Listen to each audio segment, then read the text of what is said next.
Okay, this is Dr. Adam Martin with The Fit Pharmacist. I'm joined today with the Wellness Director and VP of the Diet Doc, Dr. Kori Propst. We are going to be talking about something extremely important for those of you who work in healthcare or as nutrition consultants with your clients. Bringing the best out of those you serve is a skill unlike any other, because it doesn't let the person feel like a victim or anything's wrong, but it highlights what they can do instead of focusing on what they can't, so that you really bring out their inner champion. And that is what we're going to be talking about today, the topic of motivational interviewing. There is no one in the world that is better mastered at this topic or skill than Dr. Kori Propst, so it's an honor to have you here. That was quite the compliment, Adam. Thank you. I don't think that I would have said that myself, but I did have a lot of coffee. Maybe that has something to do with it. He's amped up on caffeine right now, but I'll take it regardless. It's a pleasure to have you here. Thank you. Yeah, thanks for asking me to do this with you. Oh, it's an honor to be in your presence. She lives in California, so I have the privilege of talking with her through email and phone a lot. But once a year we have our annual conference. This year it's in Nashville, Tennessee, which is where we are coming from right now. So I thought, we need to share all your wisdom with everybody. So, all right. Motivational interviewing. So what exactly is that? So the best way that I would know how to describe motivational interviewing based on how I've used it in my profession and with my clients is a method of extracting the enthusiasm and energy that a person has towards living their best life. So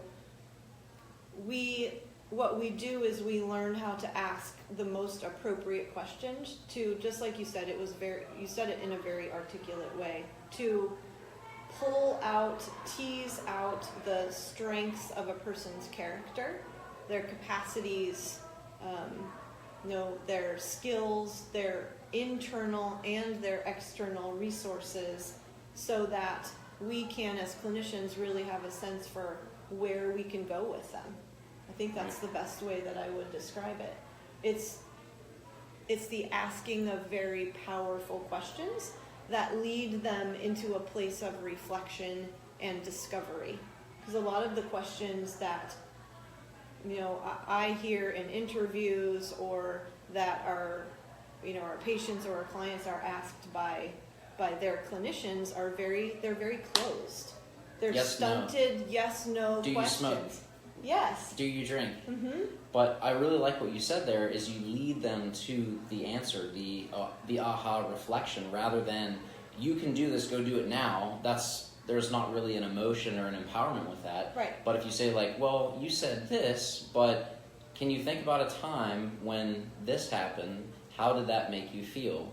And then they start reflecting, and eventually through that conversation, that dialogue that you as a clinician using motivational interviewing lead them to, they come to the realization that, oh shit, I'm awesome. That's what we want them to feel, right? We right? want our clients to begin to develop a sense of mastery and a sense of confidence and competence in being able to navigate their lives more effectively. And as coaches, what we really need to go into any interactive situation with is we need to assume that our clients have all of the resources they need already within them. And we're just going to facilitate them now discovering what those are and how they can begin implementing them in their lives to change whatever their improvement goals are. Wow, that's profound. When someone comes to you, let's say for trying to stop smoking and they feel like a failure because they've tried 20 times and have failed, or they're trying to lose weight and they say things along the lines of, I'm broken, I can't do this, I failed, I'm a failure.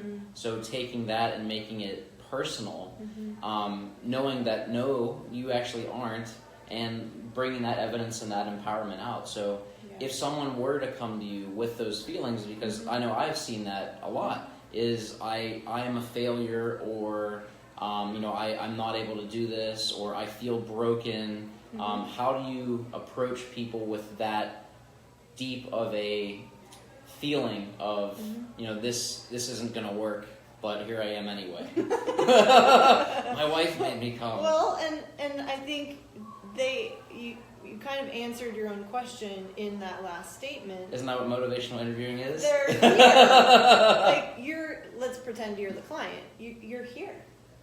How'd you get here? Like, there was some internal resource that brought you in here.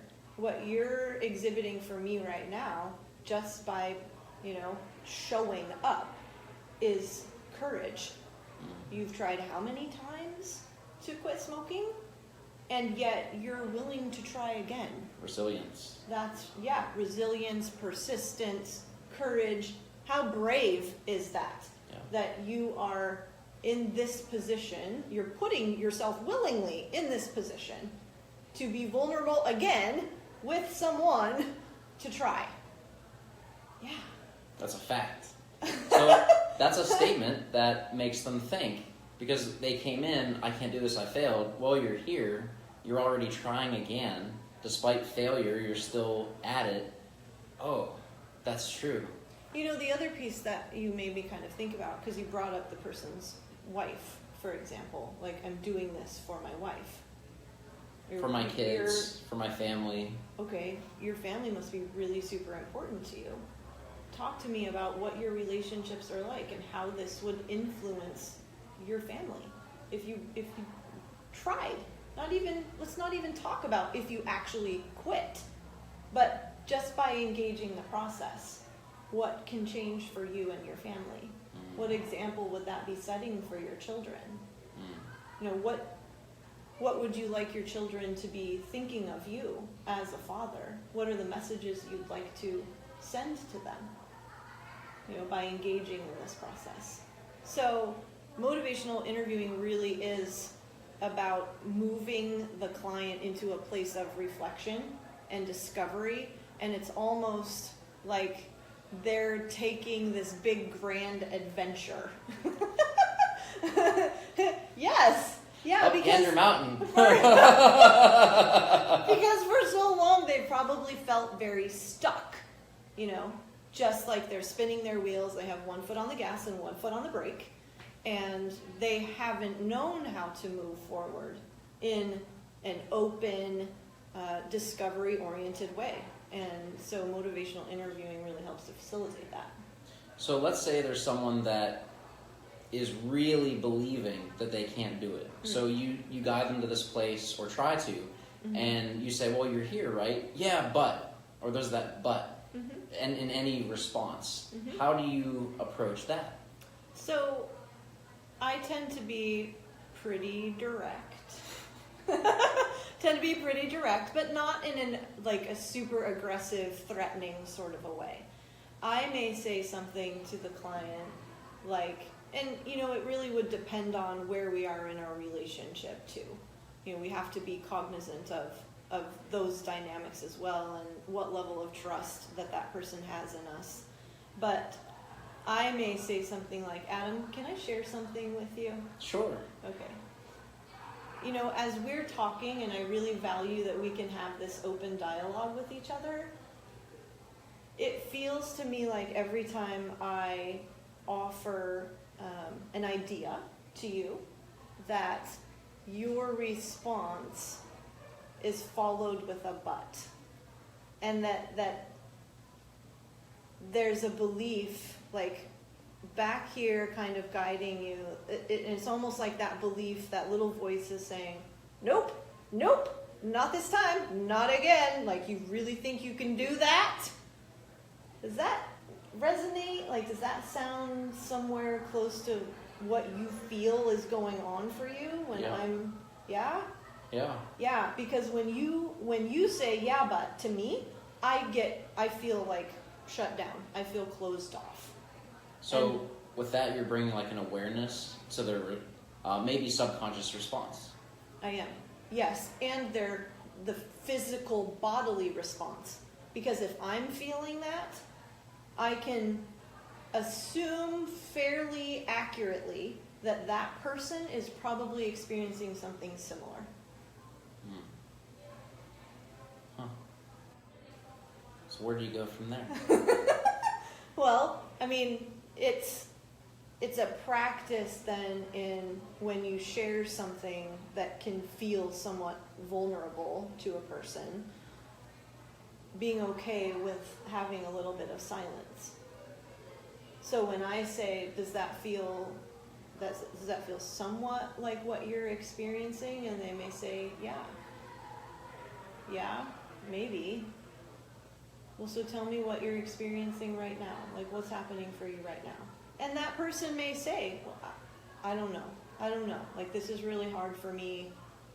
Okay, that's an okay place for you to be.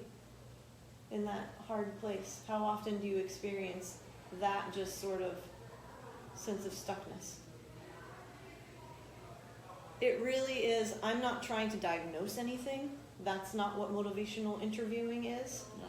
It is giving the client the opportunity to say and experience what's occurring in the moment. And I'm this open canvas for them to do that with. To explore and to ask questions and lead them to an awareness point. Sure, yeah. I mean, motivational interviewing, I think, for a lot of people who use it, it's an exploratory tool, and oftentimes we're using it when we sit down with a client for the first time and we want to understand what's underneath their motivation to pursue a certain goal. What are the reasons that they're pursuing it? What's going to change in their lives as a result of pursuing it? What are the barriers that they've experienced in the past when they've pursued it? What are the resources or the skills that they've used with their previous attempts? Getting to things like, you seem like a really accomplished guy, Adam. Talk to me about some of those big achievements that you've had in your life. So in a situation or with a question like that, I'm going to learn about what you've really striven for in the past and what your strengths were in doing that. And then I can point those out to you. You may not be able to articulate it. You may just say, well, I completed a PhD. And then, okay, he's given me an answer, but then with motivational interviewing, I'm like, my gosh, really? That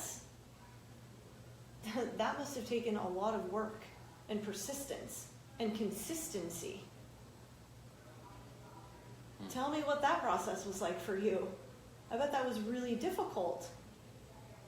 And then it opens them up to be able to explore everything that they, really had to put into place to achieve that goal.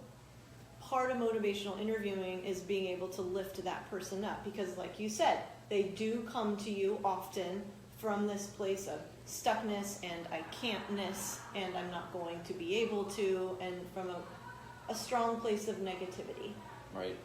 So in presenting that awareness to let them share, you're providing a safe environment for them to go deeper, because a lot of times they might just dump the issue, and then when you prod a little, they'll give a little bit, and then based on how you respond, they'll either shut down or they'll be like, oh, she cares. Yeah, that's part of it. It's relationship building. We don't want this to be transactional. We really want it to be generative and trust building and safety generating, and to be within this space and have a container for us to have a very real, authentic, genuine conversation.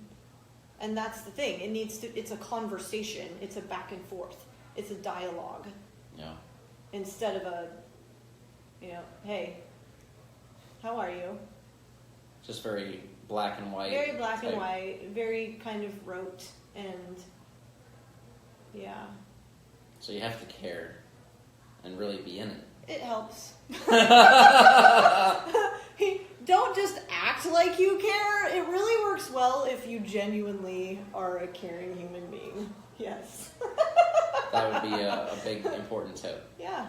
And most of us who are in healthcare or in a helping profession, we do.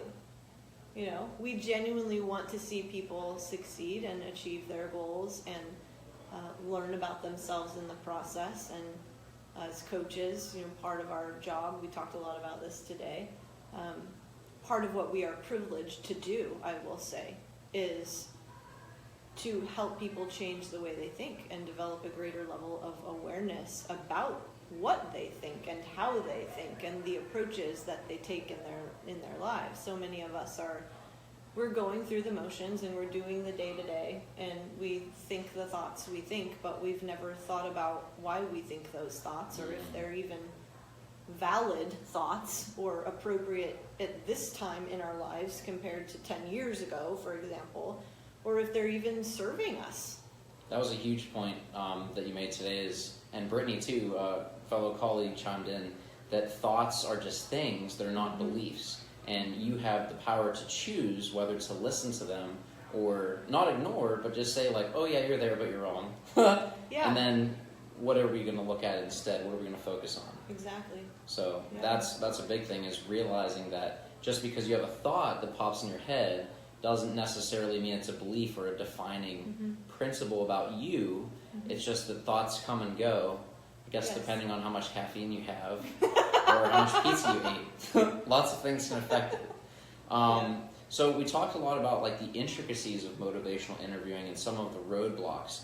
But in general, are there, because you have a ton of experience with this, in working with, and if you want to share with what you did do prior to the diet doc, to give people some context of the experience you have. Yeah, so my bachelor's degree is in exercise physiology. My master's is in counseling. And after graduate school, I was doing in-home family therapy with children and families who were referred to me through the court system. So this was a county job, and I would have to go into the homes, and our primary goal was to keep the children in the home or with some family member, even if it wasn't in that home specifically, because we know that children fare far better in those natural environments than when they're sent away to like juvenile detention or, you know, to some boys or girls home, and they may learn skills while they're away, and, you know, how to approach their emotions or you know, the circumstances that are uncomfortable in an effective manner, but then they come home to that same environment. And I mean, you hear this in addictions treatment all the time. The individual comes back to their old environment with the same people in it who haven't changed, the same environment that hasn't changed, and they don't know how to navigate or manage all of that. So the failure rate is very high.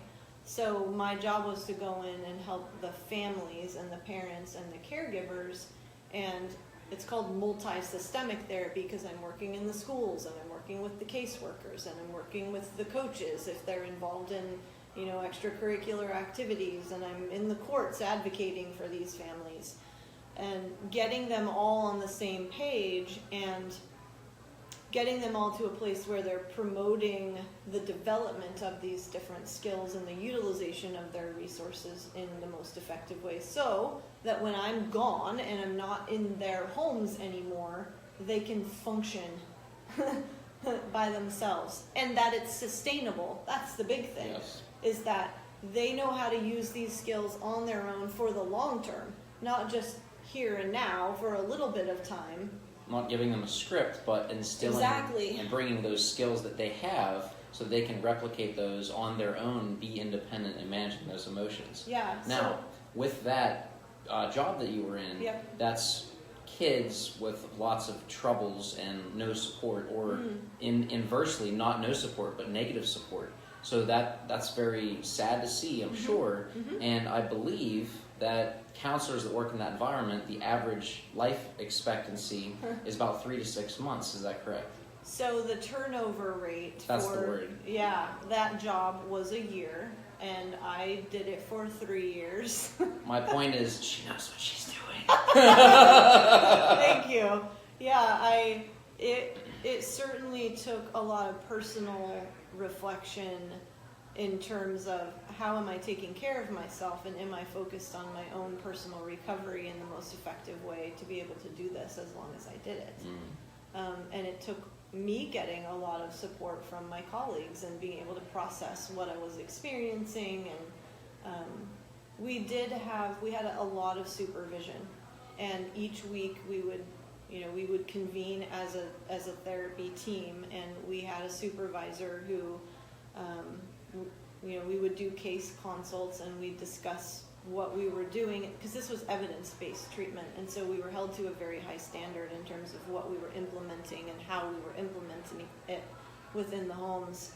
And these families would get phone calls every month from headquarters and they would be given an interview. So we would know if some of our skills as clinicians were lacking, and we would have to set personal, professional goals in terms of how to bolster those. Right. So it really did. It put me in a position to not only really reflect personally on my own process, but the process that I was using with my clients. And the biggest thing for me, Adam, was, and bringing this back to what motivational interviewing to me is really about, is creating that next level of awareness for people. We may have a sense that we do these certain things and we behave this way, but we may not necessarily have an awareness of how it's impacting us, or the influence that it's having on our environment or other family members or our long-term health, for example. So, when we're talking about thoughts, we may notice that, well, yeah, I think a lot that, I have the thought that I'm stupid, or I can't do this. That's something that I hear a lot in my head. Maybe that's a common thought for a client. It's different if they believe that versus they can say, oh, there's that thought again. Okay, you know what? I've had that thought for years. It doesn't have to affect how I feel right now. And so the approach becomes different when we have that next level of awareness. And motivational interviewing can help us get to that. Excellent. Yeah. So that's where Kori got a lot of her expertise, one of the many places that formed her to the heart of gold she has. But that brings her to now and focusing with weight loss clients or clients looking to live healthier lives from the inside out. From the inside out, yeah. It's a fun practice for me because I really believe that everything starts with mindset and attitude and emotions, as opposed to this external, how do we look, and am I the perfect weight on the scale, and how high can I jump, and we have different fitness goals as well. But when we know that our thoughts impact our emotions, impact our behaviors, and that we can really train three things in our lives. We can train our minds, we can train our bodies, and we can train our crafts. And most people aren't necessarily focusing on the training of their minds. You may be the best freaking pharmacist in the world. Thank you. Yeah. Yeah, but if you're not training your mind, then you're, and this is not my statement. I borrowed this from Michael Gervais. What he says, he's like, you could be the best person at your craft, but if you're not training your mind, then you're just a technician. Yeah. And in you, specifically, you're in a field where you're interacting with people. If you were just an engineer, that's perfectly fine. You're just working with machines. But if you want to really be able to empathize with the people that you're across from and understand what their experience is, training of the mind and training of attitude and understanding emotion is going to be crucial. Absolutely. That's one reason I love reading so much and listening to her podcast. Thank you. So that's a great tip. So how would you recommend people to train their mind? Yeah. Because one thing we look at, being healthy, and we only look at it at a physical level where like you have to work out and eat right. Mm-hmm. But what are you doing for your mind? Are you just watching TV, filling it with garbage, listening to drama and gossip? Or are you filling it with, autobiography or biographies from the greats, or motivational books, or talking about psychology, or having deep conversations with members of your church, or whatever that may be? So what have you found to be efficient ways to fuel your mind with empowering, growth-centered type material? I think you just gave them all a bunch of ideas, Adam. I learned from the best. Books, podcasts, having those deeper conversations with people who stimulate you and challenge you to. And here's a good one. And I don't know if this is the most efficient. It is probably a very effective way. But to get out of the mindset that we need to be around like-minded people all the time, and to put ourselves in positions where we know people are probably going to disagree. To challenge your beliefs. Oh, yeah. And see why you believe it in the first place. Yeah, and even if you want to believe it anymore.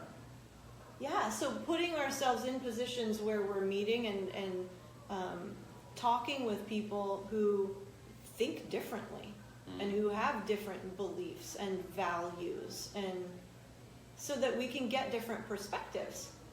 We can, we have what's called confirmation bias.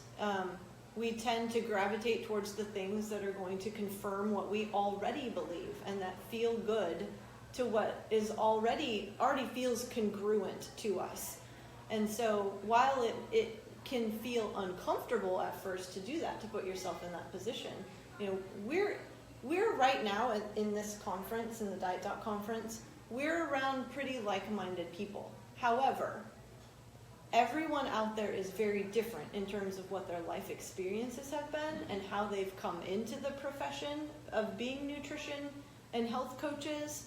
And all of them have different ideas about how they would go about interacting with a client with a specific issue, for example. And so, we're in prime position right now to have these discussions where we might be able to say, gosh, I never thought about it that way. I think that I would approach it from this perspective. And that novelty that occurs and those differences that are there for us to kind of meander around is super important for learning and growth. Yeah. So that would be one thing. But, you and I have had discussions about how, where our attention goes, energy flows. So if we are filling our minds with junk, or we're watching TV that's promoting a certain message that isn't necessarily going to foster the emotions that we want to feel more often and the behavior that we want to engage in, then we need to really, what we need to do is we need to take an assessment first. Like, how am I spending my time? Yeah. How am I spending my mental energy? What gets measured gets managed. Yes. So, yeah. Taking stock. Take stock, do an assessment, just write down over the course of the next day what you're spending your time on. See how much time you're spending on social media and what you're spending your time on doing in social media, because man, I have a lot of clients who I ask to take like a social media hiatus, because when they start observing themselves, they notice that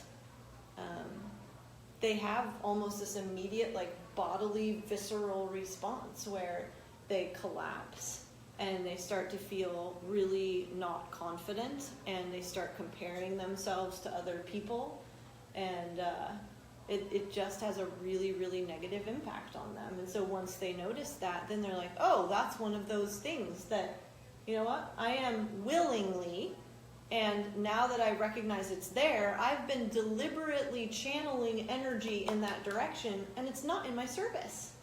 Yeah. Yeah. Comparison is the thief of joy, and what you're comparing isn't even reality. It's what people want you to see or think about themselves. which who doesn't want to share their highlight reel versus the behind the scenes wrecks, or how many cakes they burnt before they made the one that looks perfect. I'm like, oh yeah, that was me. I did it blindfolded. Yeah. You can't do that? What's wrong with you? Just little things like that, or how you dress, or what you talk to, where you go. Like, oh, I'm traveling again, but you only do that once a year, and you just went into debt, and it's going to take you 3 months to pay it off. But what you see is, oh, they have so much money and freedom. Why don't I have that? There must be something wrong. I'm doing something wrong. And it's that negative talk, the thoughts that we give our attention to. Right. So. And we're really good at making assumptions, and our brains are really great at filling in the blanks when we don't have all the information. And many of us operate from a scarcity mindset. So if we don't have all the information, but it looks really good on the screen, we may go into that comparison sort of attitude, and we're going to assume that that person has it much better, and that person has all the things, and I don't. And it just becomes a very negative feedback loop. And here's the deal, though. We have a choice. We have the choice about what we're spending our time and our energy and our attention on. Where are we letting it land? And that's where motivational interviewing brings us back to looking at the good stuff.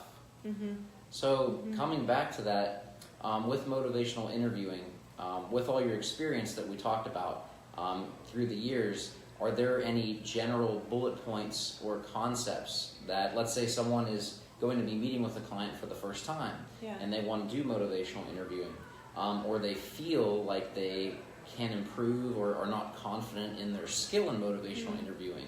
Are there certain bullet points or main concepts to keep in mind? I guess two facets here. One, listing of things that you should do that are effective, and things that you should not do and avoid.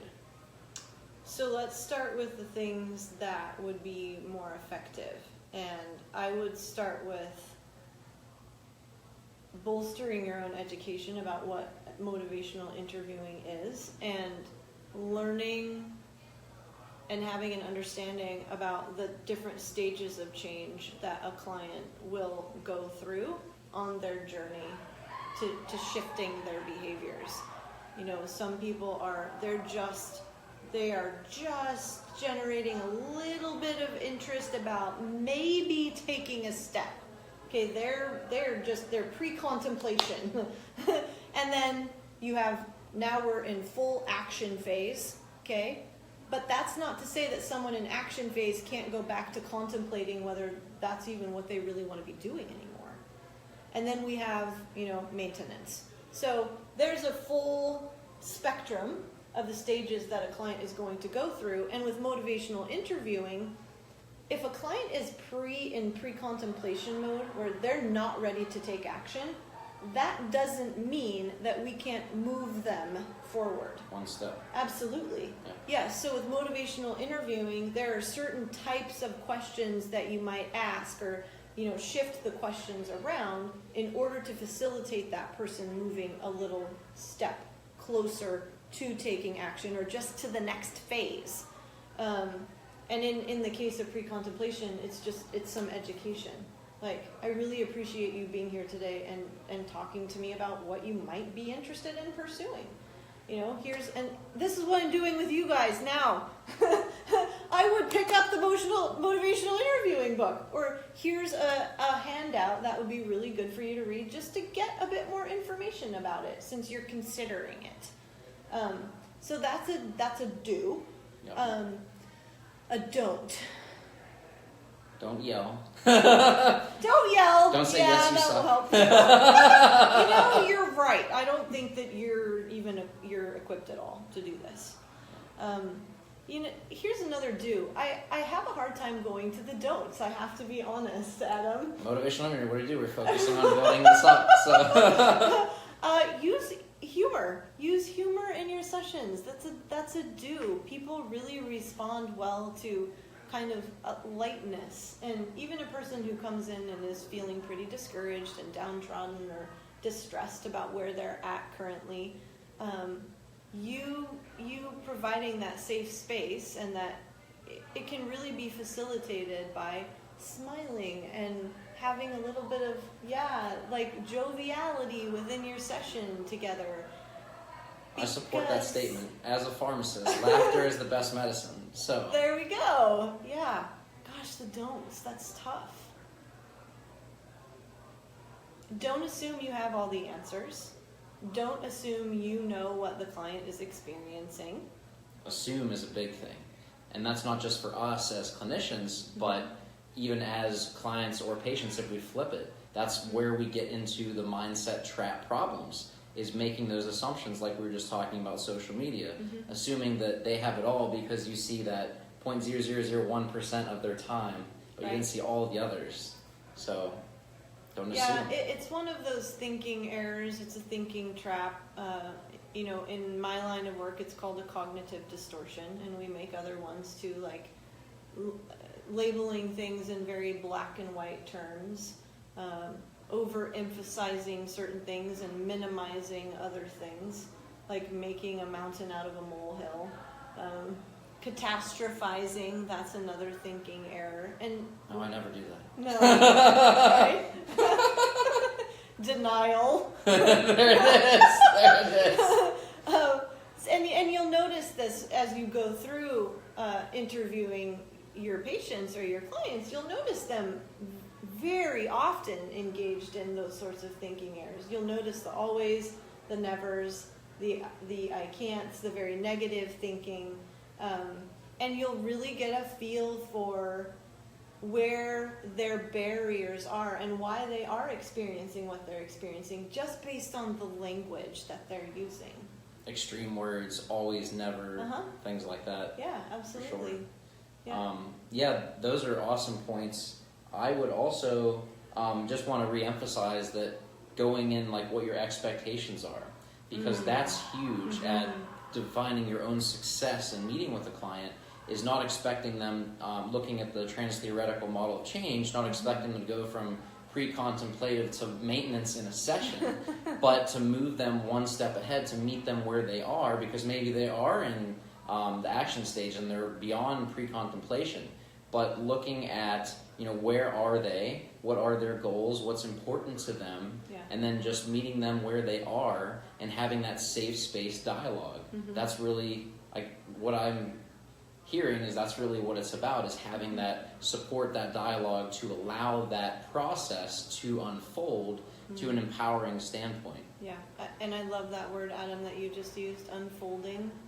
To me, it's because it's centered around a very present-minded focus. One thing is going to unfold, and now we have something to work with. Another thing is going to unfold. It's like the turning of a page of a book, almost. I love books. I know you do. And you're excited to get to the next page, and yet you want to stay very focused on the current page because it has such rich information and data. And as humans, we're the same freaking way. Like, if we're not present for what's right in front of us right now, we're going to miss a whole bunch of awesome information. This is something that I personally have gone through and am still going through now. My sister is a world traveler and a full-blooded entrepreneur, and she has this bracelet that she has worn for 7 years. And all it is a very thin bracelet, and it's got 3 words: "Be here now." And she says anytime she anytime she starts thinking or worrying or catastrophizing or there's a issue, she just looks at it, and it's just be here now. That's her stimulus. For me, when I've conditioned myself to the point where when I feel myself getting anxiety or starting to go down that road, it's a cue to stop and take 5 big belly breaths, which is breathing from your belly. So when you inhale, your chest isn't rising, but your belly is expanding, which will deliver more oxygen to your muscles and brain and so forth.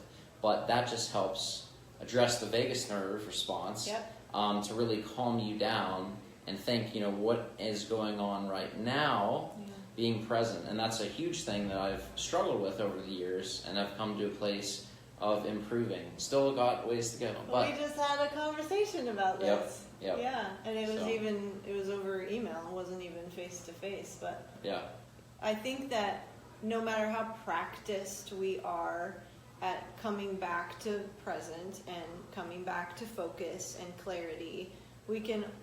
All of us need to have a tribe or even one or two people that we know we can reach out to when we feel like the world is chaotic or dog.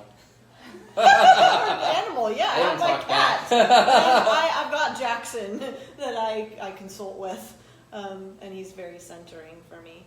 But that someone that we can really connect with and who we trust enough to remind us that we have the capacity to be here now. And one of my favorite quotes is, it's a Rumi quote, and it's, wherever you stand, be the soul of that place. And that it capitalizes on the same concept, presentness. Yeah. So, we don't know the future, because it's not here yet. The past we can't change because it's already gone. But every day is a gift, which is why it's called the present. So let's unfold that, learn and grow, and use motivational interviewing to help those we care about in serving as either our patients or our clients get to that place too, because they have that within them. We all do. And that's the gift of motivational interviewing, is bringing that to their attention, not giving them anything or fixing or changing, but unveiling what's already there. And that's the beauty and the skill of being a coach, to do that. So I think that we've learned a ton from Dr. Kori, but I know y'all want to learn more. So if you do, where can they listen to your podcast? And tell us about the podcast. Oh gosh, it's pretty exciting, because this is something we've wanted to get rolling for at least a few years, and we finally are. But it's called the Diet Doc Life Mastery Podcast, and we have about 7 episodes out currently. I've listened to them all.